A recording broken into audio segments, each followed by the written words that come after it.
Welcome into the Buck James Show, brought to you by Bryant Family Pharmacy. Coach, after kind of a up and down, a game, then no game, I think we'll finally get into a rhythm here and start playing every week. And let's start with that because you play the first week, but it's on a Saturday night. Then you don't play the next week because of the weather delays down in Shreveport. Then at Parkview, and then last week an off week. So what kind of rhythm is the team in at this point? How's practice going? And what do you tell your team to say, now it's the real deal and now we got to start playing every week? Well, we've been preaching, what you're saying. And, the biggest thing for us has been consistency. I mean, we haven't got to play, on a weekly basis. The off week is always tough because, you're really trying to work on fundamentals and the basic football stuff that we needed to improve on in the first 2 or 3 games and really didn't have a game opponent. And then we get into the game week, and then it gets hotter than you can imagine out there. And so we have to handle that. And, it's never anything consistent. So consistency is going to be a good thing for our football team. It's the first day of fall, and by this airs, it'll be the second day of fall. But I think we're looking at 100 degrees potentially today. So it is hot out there for sure. And you got to make sure you take care of the players that way too. Let's go back to the Parkview game. So you end up with both of your first 2 games of the year at War Memorial Stadium. And I guess let's start with the defense first because, as we had talked about, a very explosive Parkview team on offense was held in check throughout that one, 20-10 the final. What do you say about your defense in that game? I thought our defense played great. We did, we knew we had to stop the run. I thought our kids stepped up. I think between both of their great backs, I think we held them to under 70 yards. And I don't think that's going to happen again the rest of this year to those guys. And, my hat's off to our defense. I thought they played extremely well. They didn't even try to throw the ball on us. They basically tried to keep it between the hashes and try to pound us down. And our kids did a really good job of responding on that. I thought our defensive line linebackers played well. And our secondary did a good enough job that they didn't want to throw the ball. And, it got to the point where really our offense wasn't going to beat our defense because they weren't going to score unless we made mistakes on offense. And that's really what gave them the opportunities is a few mistakes we made on the offensive side of the ball that gave them the points. But I thought overall it was one of the best efforts we've had on defense in a long time. So offensively, how do you sum up that one? Well, we rushed for almost 300 yards, our 2 backs. I thought we ran the ball very well. That's a very good defensive line, probably one of the better defense lines we'll see this year. And, I thought our offensive line did a good job on the run fits. I thought Chris Ganaway and James Martin ran the ball extremely well. And I think we did a good job of timing in some passes that really made big difference in our game. We just got to be more consistent, and I think offensively, and stay out of the first and 25s. I think we had 2 or 3 of those, and we've got to clean up some of our pre-snap stuff and some of our post-snap stuff, and get better at that. Well, you've got the sophomore quarterback. You've got almost an entirely new offensive line. So how are they meshing together a month into this now?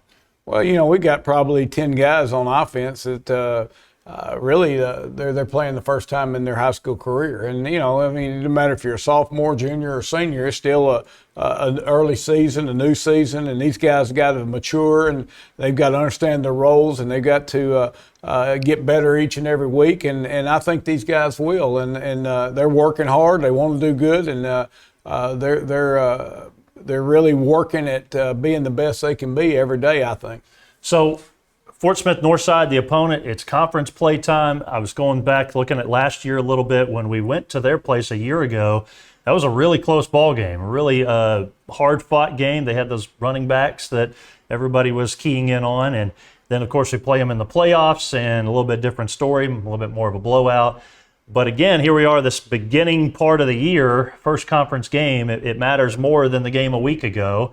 What do we know about Northside? What's the game plan going in? Well, they've got a very talented backfield. Their quarterback and running back are probably as good as anybody we're going to see this year as far as the tandem goes, especially probably until late in the conference. But they're very talented. They score a lot of points, and they got a really big offensive line. And we've got our work cut out on defense because they can stretch the field. They can make it 50 yards wide and 50 yards deep. The quarterback can scramble. Running back is explosive. And when you got to deal with that big offensive line, we've got to wear them down, and we've got to keep playing hard and give our offense a chance to make some plays. So last year, Northside was the one long road trip of the year. And when I saw the schedule and thought, well, they're coming here, we're not going to have any long road trips, but we got Jonesboro next week, so we'll talk about that then. But how important is it to take care of business at home? This is our first home game of the season. I mean, you talk about the anomalies of the year. This is really strange. Well, I don't think I've ever been involved in a football season where the first home game's week 4, but I think our kids are ready to play at home. Hopefully our fans are excited about coming to the game, and that the crowd is a difference and our kids play at a high level. We're playing a very good football team. These guys are really potent on offense. They've scored a lot of points all year. Really they just got to settle down the defensive side of the ball, but they have good athletes. They're very talented. They've got a new coaching staff, so it's going to be a new look for us, and this will be a good test for our football team from a lot of standards. Just real quickly, what do you kind of see as the key to victory in this one? Well, we've got to be able to run the football. I mean, I think that's the key for every game we play in this year. We've got to be able to run the football. We've got to be able to stop the run. And we've got to be able to stay in 3rd and shorts and 4th and shorts and not create ourselves a situation where we have been in the first 2 ball games where we've had 1st and 25, 3 or 4 possessions in the game. And we've got to make sure that we play mistake-free. We've got to be more disciplined in our play and in our method of doing it. And then we've got to keep doing what we do and do it the best we can. And we need guys to make plays. And, big-time players make big-time plays in big-time games. And this is one of those times. Time to get rolling with conference play. So, Coach, good luck. Appreciate it, man. All right, it's the Buck James Show brought to you by Bryant Family Pharmacy. More to come on the pregame show, including the highlights from the last game. And then the kickoff is right around the corner from Hornet Stadium. Stay with us.